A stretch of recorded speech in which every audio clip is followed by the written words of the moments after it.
श्री स्वामी समर्थ सर्वांना. भागवत एकादशी म्हणजे काय आणि हा दिवस इतका महत्त्वाचा का मानला जातो, आज आपण हे बघणार आहोत. ओम नमो भगवते वासुदेवाय नमः. श्री विठ्ठल रुक्माई श्री स्वामी समर्थ सर्वांना. नमस्कार मित्रांनो. वर्षभरात अनेक सण येतात, अनेक व्रत येतात, पण काही दिवस असे असतात जे फक्त दिनदर्शिकेत तारखा नसतात, तर ते आपल्या मनात थांबायला, स्वतःकडे पाहायला आणि परमेश्वराचं स्मरण करायला शिकवतात. आज असाच एक पवित्र दिवस आहे, भागवत एकादशी. अनेक भाविक या दिवशी उपवास करतात, भगवान विष्णू, श्री विठ्ठल आणि आपल्या इष्टदेवतेचं नामस्मरण करतात. पण ही एक प्रश्न अनेकांच्या मनात येतो, एकादशीचा खरा अर्थ नेमका काय? फक्त उपवास, फक्त पूजा, की यामागे आणखी काही संदेश दडलेला आहे? आजच्या विशेष भागात आपण याच प्रश्नाचं उत्तर जाणून घेणार आहोत. उपवास म्हणजे काय? मित्रांनो, उपवास हा शब्दाचा अर्थ फक्त अन्न न खाणं असा अजिबात नाही. उप म्हणजे जवळ आणि वास म्हणजे राहणं, म्हणजे परमेश्वराच्या साधिचाराच्या, सत्याचा आणि चांगुलपणाचा जवळ राहण्याचा प्रयत्न. म्हणून अनेक संत म्हणतात, फक्त पोटाचा उपवास करून उपयोग नाही, मनाचाही उपवास झाला पाहिजे. आज रागाचा उपवास, अहंकाराचा उपवास, मत्सराचा उपवास आणि कटुवाणीचा उपवास हा देखील तितकाच महत्त्वाचा आहे. दिवसाची सुरुवात कशी करायची? अनेक घरामध्ये भागवत एकादशीच्या दिवशी लवकर उठण्याची परंपरा आहे.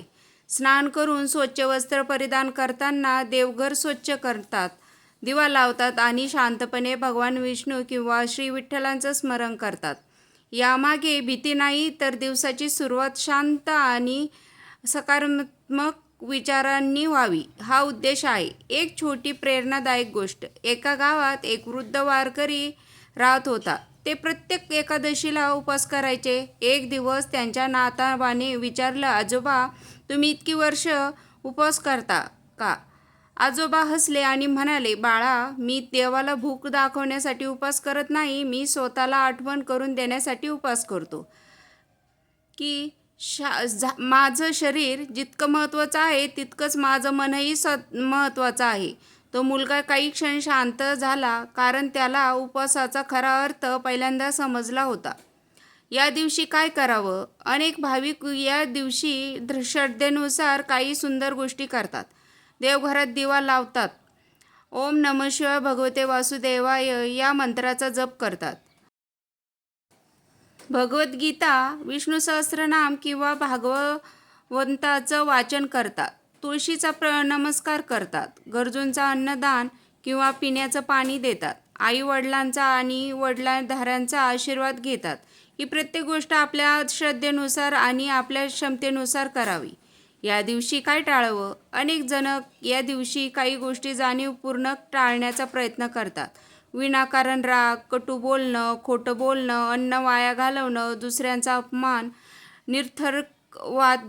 कारण खरा उपवास विचारांचाही असतो.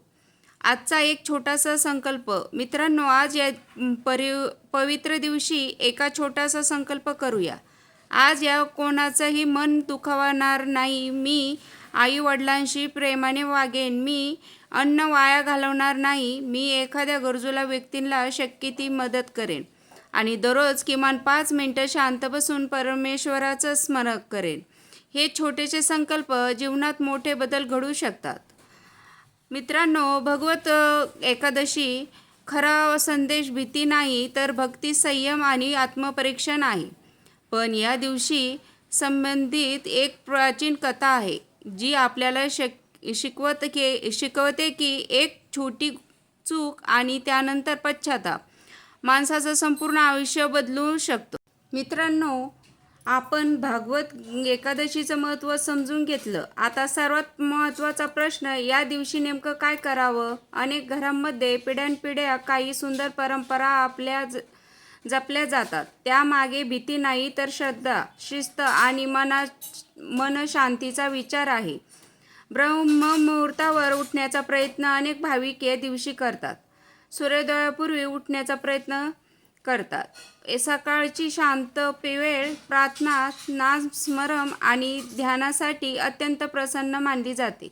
स्नानानंतर स्वच्छ वस्त्र स्नान करून शक्य असल्यास स्वच्छ आणि साधे कपडे परिधान करावेत. यामागे दिखावा नाही तर मन आणि शरीर दोन्ही प्रसन्न ठेवण्याचा संदेश आहे. देवघरात दिवा लावा. देवघर स्वच्छ करा. त्यानंतर तुपाचा किंवा तेलाचा दिवा लावू शकता.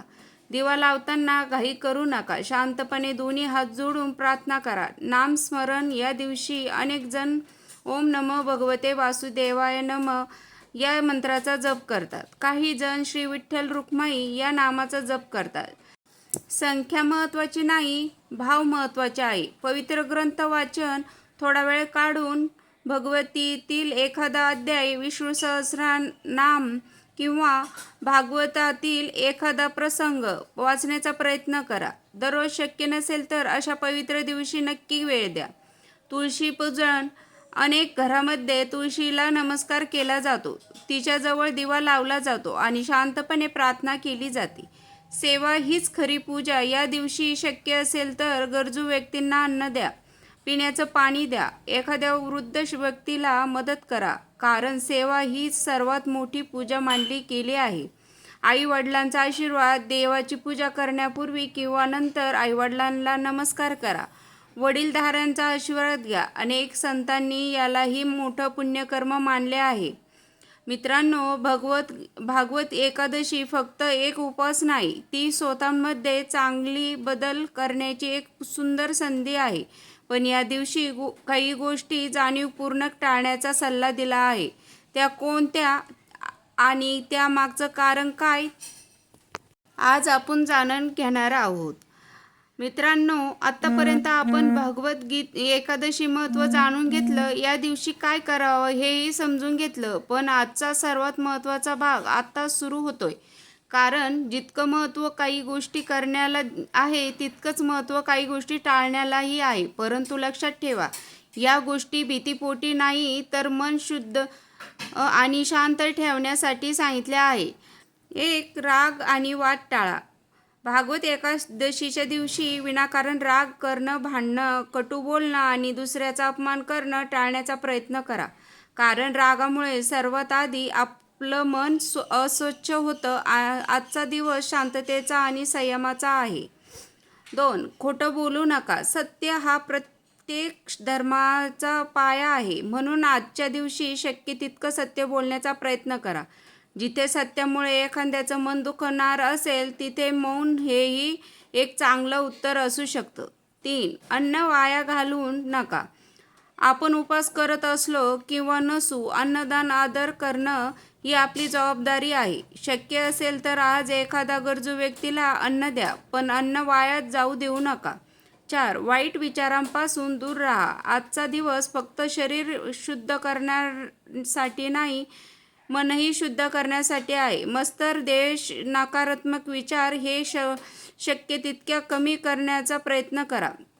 5, दुसऱ्यांचा अपमान करू नका. लक्षात ठेवा, देवाला मोठं नैवेद्य, मोठं हार यापेक्षा मोठं काय वाटतं तर दुसऱ्यांच्या चेहऱ्यावर हसू. म्हणून आज शक्य तितकं प्रेमाने बोला. एक सुंदर प्रसंग. एकदा एका संतांना कोणीतरी विचारलं, महाराज, मी देवाला काय अर्पण करू? संत हसले आणि म्हणाले, आज तुझा अहंकार अर्पण कर. तो माणूस क्षणभर शांत झाला. कारण फूल अर्पण करणं सोपं आहे, पण अहंकार सोडणं खूप कठीण आहे. आजचा एक संकल्प. मित्रांनो, भागवत एकादशीला आपण एका छोटासा संकल्प करूया. आजपासून मी रोज किमान एक चांगलं काम करेन, एखाद्याला मदत करेन, आईवडिलांना प्रेमाने बोलेल, अन्नाचा आदर करेन आणि रोज काही मिनिटं परमेश्वराचं स्मरण करेन. अंतिम संदेश. मित्रांनो, भागवत एकादशी फक्त उपवासाचा दिवस नाही, तो स्वतःचा अधिक चांगला माणूस बनवण्याचा दिवस आहे. दिवा लावणं, मंत्र म्हणणं, पूजा करणं या सर्व गोष्टी अत्यंत सुंदर आहेत. पण जर आपल्या मनात प्रेम, दया, भाव आणि नम्रता नसेल तर या पूजेचे सौंदर्य अपूर्ण राहतं. चला, या पवित्र दिवशी भगवान विष्णूशी आणि श्री विठ्ठलांशी चरणी एकच प्रार्थना करूया. हे प्रभू, आम्हाला सद्बुद्धी द्या, अहंकारापासून दूर ठेवा, सेवेची प्रेरणा द्या आणि आमच्या जीवनात नेहमी शांत, प्रेम आणि चांगुलपणा राहू द्या. ओम नमो भगवते वासुदेवाय. पुंडलिक वरदा हरी विठ्ठल. श्री विठ्ठल रुक्माई. श्री स्वामी समर्थ. जय हरी विठ्ठल सर्वांना.